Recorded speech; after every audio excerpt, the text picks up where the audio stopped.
حاضرین جمعہ، خطبہ جمعہ کی مناسبت سے ایک اہم عنوان کو لے کر کے آپ لوگوں کی خدمت میں حاضر ہوں۔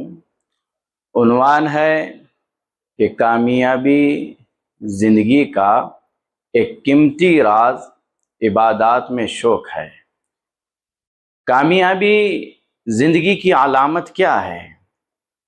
ایک کامیابی زندگی کی علامت یہ ہے کہ کامیابی زندگی اللہ رب العالمین کی عبادت سے غفلت، لاپرواہی، سستی نہیں برتتی ہے، اور جو زندگی اللہ رب العالمین کی عبادت سے غافل نہ ہو، رب العالمین کی عبادات میں سستی کاہلی کا شکار نہ ہو، تو یقین مانو کہ ایسی زندگی کامیاب زندگی ہے۔ اور کامیابی زندگی رب العالمین کی عبادات میں کامل شوق کا مل جانا، کامل جذبے کا مل جانا، یہ دنیا وما فیہا سے بہتر ہے۔ دنیا اور دنیا کی جتنی چیزیں ہیں، یہ جتنی چیزیں آپ دیکھ رہے ہیں، ایک انسان کے اندر اللہ رب العالمین کی عبادت کا شوق ہے، ایک انسان کی زندگی میں اللہ تعالیٰ کی عبادت کرنے کا جذبہ ہے، ولولہ ہے، سستی نہیں ہے، کاہلی نہیں ہے، تو یقین مانو ایسی زندگی دنیا اور دنیا وما فیہا، یعنی دنیا میں جتنی چیزیں ہیں ان تمام چیزوں سے بہتر ہے۔ اللہ رب العالمین کی عبادات میں شوق کا پیدا ہونا، جذبے کا پیدا ہونا، ولولے کا پیدا ہونا، یہ ایک ایسا نور ہے جس سے اللہ تعالیٰ انسان کی زندگی میں جو تاریکیاں ہیں، جو اندھیرے ہیں، ان تمام تاریکیوں کو، ان تمام اندھیروں کو مٹا دیتا ہے، اور انسان کی زندگی راہ حق پر چلنے والی بن جاتی ہے، اور انسان کی زندگی کو راہ حق میں چلنا آسان ہوتا ہے، کیونکہ اس نے اپنے اندر عبادات کا شوق پالا ہوا ہے، اپنے اندر عبادات کا جذبہ پالا ہوا ہے، اپنے اندر عبادات کا ولولہ پالا ہوا ہے۔ اور جو شخص عبادات کا شوق اپنے اندر پالتا ہے تو ایسا انسان راہ حق پر چلتا ہے، اور جو رکاوٹیں عبادت میں اس کے سامنے آتی ہے ان رکاوٹوں کا وہ بڑی آسانی سے مقابلہ کرتا ہے اور حق کے راستے پر چلنے والا بن جاتا ہے۔ اب سلف صالحین کی زندگیوں کو دیکھیں، اب ہم اسلاف کی زندگیوں سے کچھ اہم واقعات آپ لوگوں کی خدمت میں پیش کریں گے، جس سے آپ اندازہ لگائیں گے کہ ہمارے اسلاف عبادات میں کس قدر شوق رکھتے تھے، کس قدر ان کے اندر جذبہ پایا جاتا تھا، کس قدر ان کے اندر ولولہ پایا جاتا تھا۔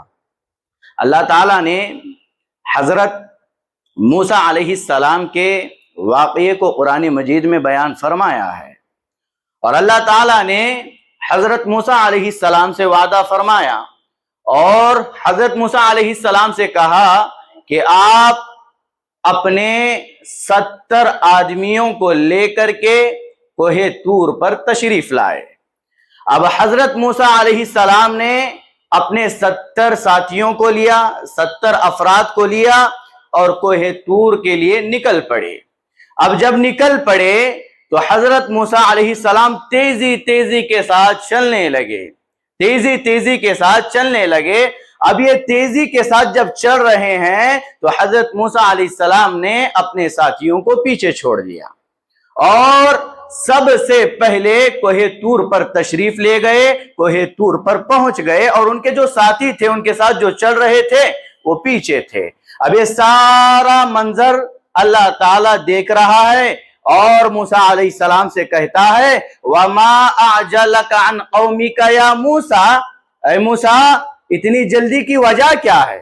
کیوں اتنا جلدی چل رہے ہو؟ تو حضرت موسیٰ علیہ السلام کہتے ہیں قَالَ هُمْ أُولَئِي عَلَىٰ أَثَرِي وَعَجِلْتُ إِلَيْكَ رَبِّي لِتَرْضَىٰ۔ حضرت موسیٰ علیہ السلام اللہ رب العالمین سے کہہ رہے ہیں اے میرے رب، میرے ساتھی میرے پیچھے آ رہے ہیں، اور میں نے یہ جلدی اس لیے کی تاکہ تو مجھ سے راضی ہو جائے۔